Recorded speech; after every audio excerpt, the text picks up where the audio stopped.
President David Granger, delivering the feature address at the opening ceremony of the Caribbean Financial Action Task Force CFATF conference, said Guyana is not only part of the regional fight against money laundering and terrorist financing, but it is fit to fight. More in this report from Stacey Carmichael. Guyana embarked on the path of passing robust regulations and legislation to protect its financial system from unlawful activities 17 years ago.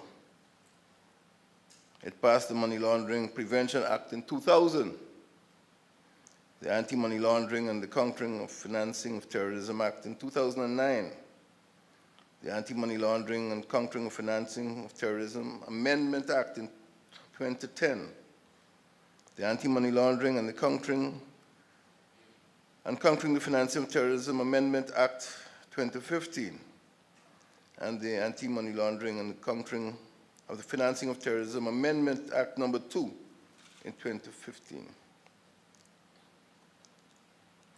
This legislation progressively has corrected the deficiencies in the anti-money laundering and countering the financing of terrorism regime and allowed for the improvement of compliance with the task force's standards.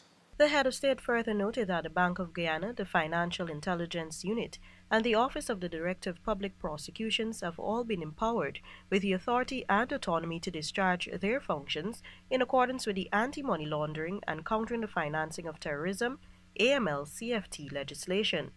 Turning his attention to the region, the President said the Caribbean, due to its location and fragmented jurisdictions, makes it a paradise for money launderers, tax evaders, and assorted transnational criminal cartels. These crimes have the potential of disrupting our paradise, disrupting our economies, of corrupting officials, of subverting our institutions, of perverting our youth, and of spawning frightening levels of crime and violence in society.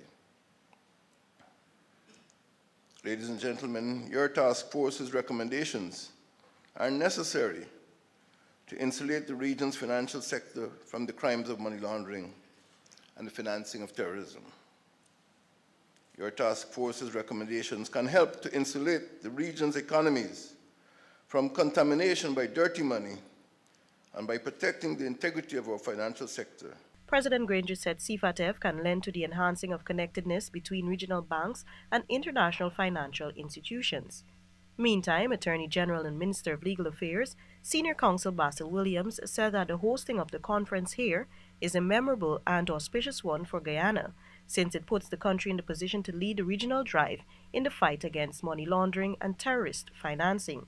He underscored the importance of effective implementation and strict compliance with the recommendations of the Financial Action Task Force, FATF, in this fight. Left unchecked, the predations of transnational criminal organizations, terrorist financing networks, and increasingly importantly for this region, returning foreign terrorist fighters have the potential to adversely impact in a significant way the peace, tranquility, and economic security of our region. So constant vigilance by all of us is critical. The 46th plenary and working group meetings of the CFATF will conclude on Thursday, November 16, 2017. For InfoHub, Stacey Carmichael.